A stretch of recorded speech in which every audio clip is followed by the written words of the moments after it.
very good morning to all the honorees.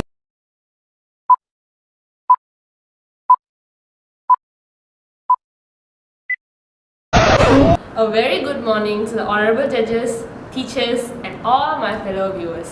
I am Putrajaya. I am Albert Annabelle. I am Izuna Mutla. And we are from SMK Sungai Besi. Our theme for today is Your Mind Matters. Enjoy the show. As I entered the 13th hour of the day, I started to sweat profusely, breaking out in a cold sweat.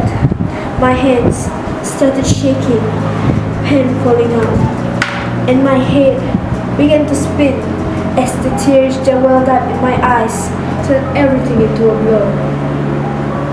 Around me, the noises around the classroom were deafening.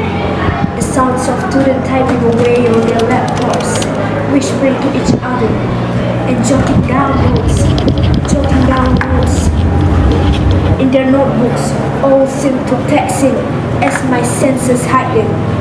My surroundings were like a war zone. The teacher who stood in front of the classroom was scribbling away on the whiteboards. But in my eyes, there were nothing more than gibberish. In the next few seconds, I have felt a shaky breath. I lowered my head, fluttering my eyelids shut as I felt the anxiety take over my whole body. I was suddenly feeling encased, enclosed, and trapped. I felt as if I was in a dark cave, where the walls shrinking, collapsing inwards. It was claustrophobic. I shuffled through my bags, looking for my pills, in an attempt to counter whatever I was facing.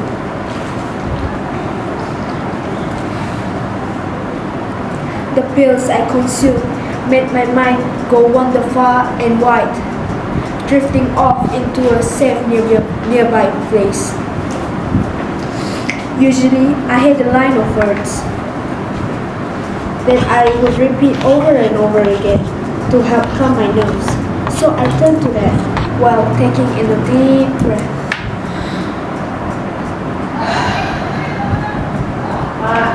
Five black sheep were running in the pasture.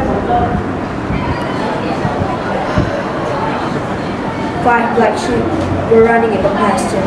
Slowly, my anxiety eased. Then I heard a sudden silence in the classroom. By now, I had gathered the attention of the whole class. All 30 pairs of eyes, of glaring eyes, were wide and fixated on me. Peering around the classroom, I had noticed some students had their eyebrows raised with confusion and concern. My teacher, Mrs. Sam, took a few careful steps toward my desk. Melissa, are you okay?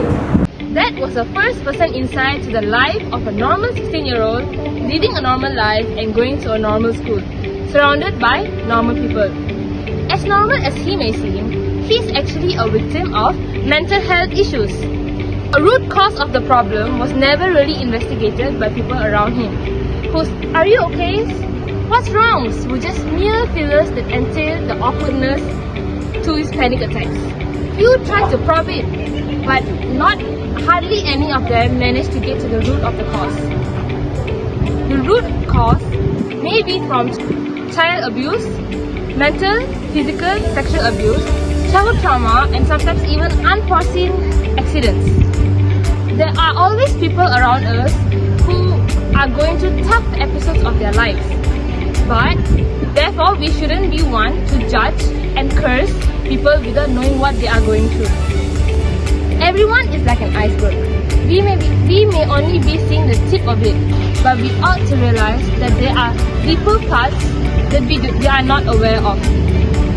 This almost always happens with touch and go friends who does not have the opportunity to understand us beyond what we show on the mere surface. At a school level, as a student and as a friend, we should show compassion to those suffering from mental illness. It may not be easy, but we can try and get them when we need to give them the space they need, there are also times when we need to press on. Deep-rooted issues are usually caused by bottling up feelings. Lending an ear is the least we can do as a friend to help our friends who are affected. Therefore, having a teacher approach them may not be a good idea after all. Instead, teachers can carry out activities to help the students forget about their problems for a while. In the end, we are all just teenagers. We are just figuring it out as we go along. Nevertheless, we should be aware of the fact that mental health issues are no trivial matter and should be thought of more in society. Ultimately, your mind matters more than anything else. Thank you.